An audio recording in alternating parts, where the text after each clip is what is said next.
మా సోదరులు బీజేపీకి సంబంధించిన గౌరవ శాసన సభ్యులు ఓ ప్రొడక్టివ్గా కన్స్ట్రక్టివ్గా సలహాలు ఇచ్చే మిత్రులు అతను రెండు మూడు విషయాలు మాట్లాడతారని అనుకున్నాను. ఈరోజు ప్రత్యేకంగా మా సహచరులు చెప్పిండ్రు పన్నం ప్రభాకర్ గారు, అసలు విగ్రహ రూపకల్పన ప్రభుత్వ పరంగా ఎప్పుడూ చేయలేదు. మొట్టమొదటిసారి 10 సంవత్సరాల తర్వాత రూపకల్పన జరుగుతూ ఉంది. దాంట్లో ముఖ్యమంత్రి గారు స్టేట్మెంట్ ఇవ్వటం జరిగింది. స్టేట్మెంట్కు సంబంధించి ప్రస్తావన ప్రత్యేకంగా ఒక ప్రధానమైన అంశం కనుక మీరు అవకాశం ఇచ్చారు అధ్యక్ష.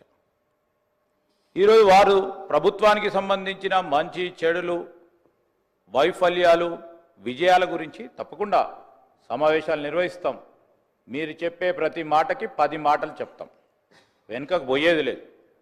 ఈరోజు కూడా మేము చెప్తా ఉన్నాం, ఈరోజు రాజకీయాలకు అతీతంగా బేషిజాలకు పోకుండా మేము ప్రధానంగా మెజారిటీ సంఖ్యలో మా గౌరవ శాసనసభ్యులు అందరూ ఉన్నారు. ఇక్కడ మెజారిటీకి సంబంధించిన అంశం విషయం కూడా మాట్లాడుతున్నాం అధ్యక్ష.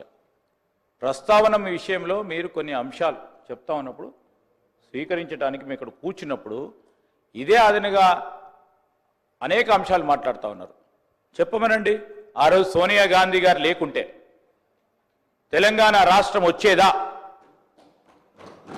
ఈరోజు ఇది కాదు, అందరు యావత్ తెలంగాణ ప్రజానికానికి సంబంధించి ఈరోజు చేస్తా ఉన్న సందర్భంలో నేను చెప్తా ఉన్నా, ఈరోజు కూడా మేము విమర్శలు చేయదలుచుకోలే. ఈరోజు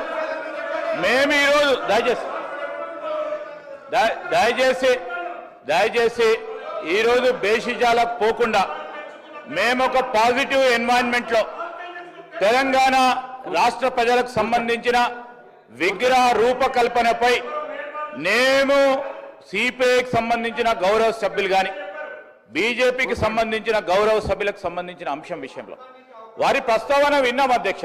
మా డాక్టర్ గారు, నేను మీ గురించి మాట్లాడతలేను, డాక్టర్ గారు చాలా సందర్భాల్లో కూడా ప్రస్తావన తీసుకొచ్చినప్పుడు మంచి సలహా ఇస్తాడు, సూచనలు చెప్తాడు. ఎందుకో డివేట్ అయిండు, ఆ విధంగా డివేట్ కాకుండా, ఎందుకంటే ఇది first time legislator. My request sir, ఈరోజు నేను ఈరోజు చెప్తా ఉన్నా ప్లీజ్ సార్, ఈరోజు ఒక్క నిమిషం, ఈరోజు మేము ప్రస్తావన చేస్తా ఉన్నాం అధ్యక్ష. రేపు మన కల్చర్కు సంబంధించి, మన సంస్కృతికి సంబంధించి ప్రతిబింబించే ఒక అంశాన్ని, తెలంగాణ యావత్ జాతికి సంబంధించిన అంశం, చరిత్రలో నిలిచిపోయే ఈ అంశంపై వారు కూడా ప్రస్తావన చేయాలి. వారి ఆలోచనలు కూడా ఈ సభా రికార్డులో ఉండాలి, ఈ రాష్ట్ర ప్రజలందరూ కూడా వినాలి అనే ఉద్దేశంతోనే మీరు పెద్ద హృదయంతో ఈరోజు అవకాశం ఇచ్చిర్రు, కాదంటలేం. ఈరోజు మేమేం చెప్తా ఉన్నాం, బేషిజాలకు పోకుండా మీరు చెప్పే ప్రతి అంశంపై తప్పకుండా మేము ఈరోజు అభయం ఇస్తా ఉన్నాం, మేమిచ్చే అభయం ఇస్తా ఉన్నాము. మీరు అడిగే ప్రతి ప్రశ్నకి ఈ సందర్భంలో కాదు